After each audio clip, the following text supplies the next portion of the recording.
So let's talk Magic Square's Swindle. I forget what Munitioner, I think they called him, because apparently that name is available again after that's what Fans Project called.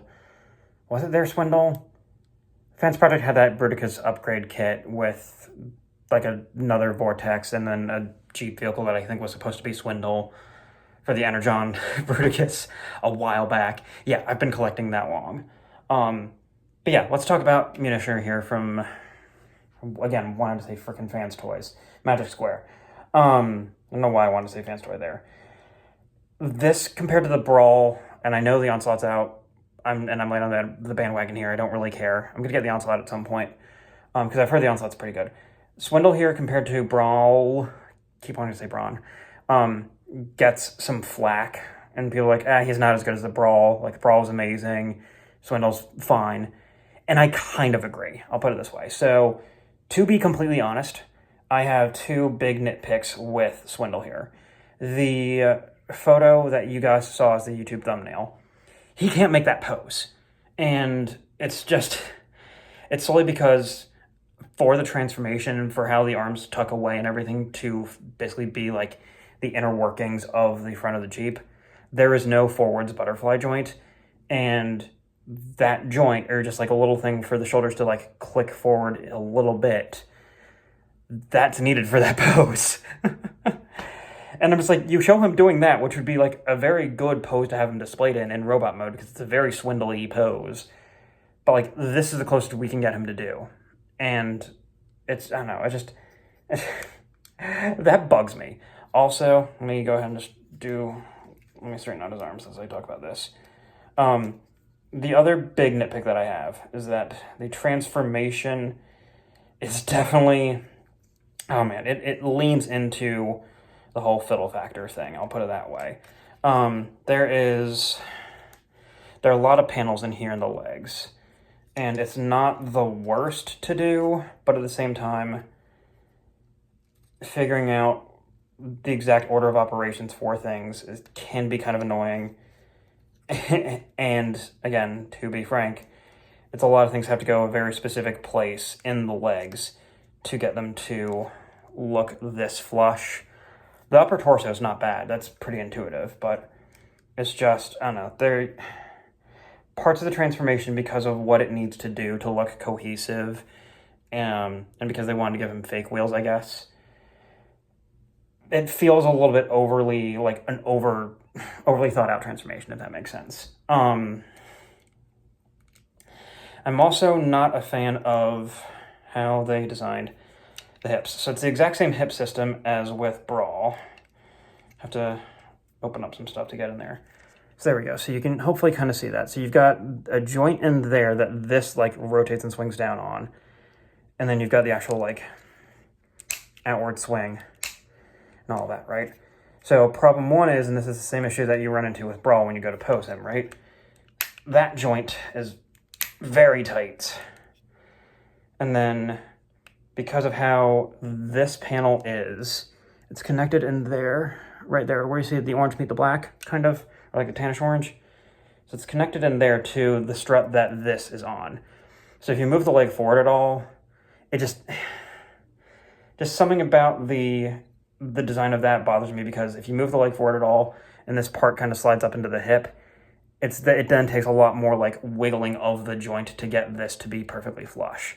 And because of the faux headlights there on his crotch, it looks weird if it's not flush. I'm assuming this is like animation model accurate or whatever, because it's like, oh, what if we'll fake out that his crotch is the front of the grill or whatever.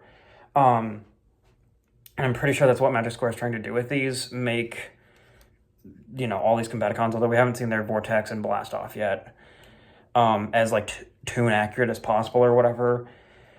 But I feel like, especially because Toy Hacks is a thing, I feel like what they literally could have done is just not had this be a thing, right? They could have just not had this detailing, like given us the stickers for it, or just waited until Toy Hacks, because everybody knows that Toy Hacks exists, to do stickers for that.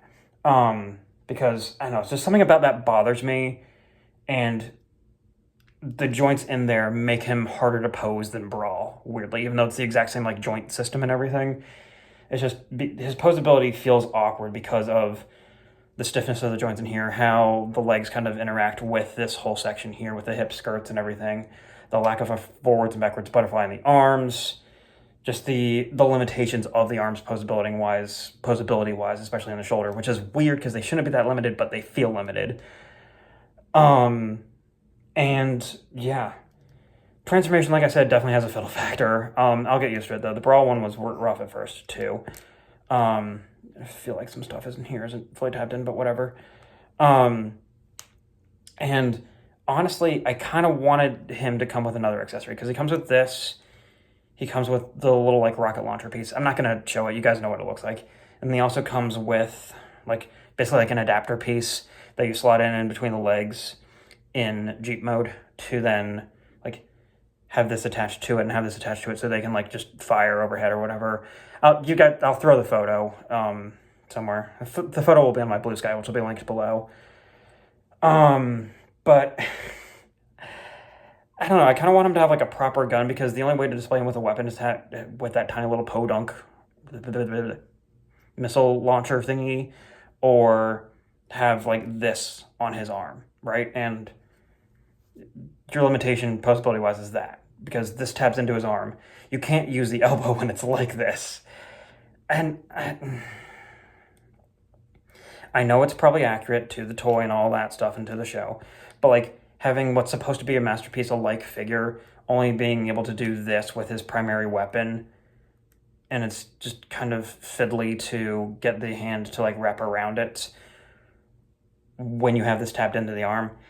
It's just, I know. I'm not the biggest fan of it, I'll put it that way.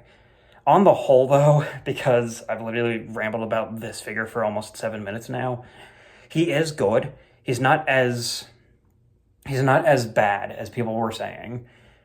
Is he still a few steps below the Brawl? Again, whatever that Brawl was called, in terms of just like, oh, that's neat. I really like that. Yeah, if the Brawl was like, if we had to do a tier ranking, if the Brawl was like low S tier, high A tier, like A plus, this is like an A minus, right? Or like maybe a B tier figure. He's not bad. The Brawl, I'm biased about because the Brawl kind of got me back to Magic Square because I'd had some issues with previous Magic Square releases. But like, Swindle here is perfectly fine, and I don't know that after, I don't know that come a few months from now or like a month and a half from now, I'll be, doing anything other than like, having him on display in there with Brawl and all that stuff. And then eventually I'll get Onslaught, yada, yada, yada. We'll see. I might end up flipping him in the Brawl on the aftermarket. We'll see. But yeah, he's nifty. I mean, I recommend him, but yeah. Thanks for listening to me waffle for like 8.5 minutes, guys. I appreciate it. I'll see you guys in the next one.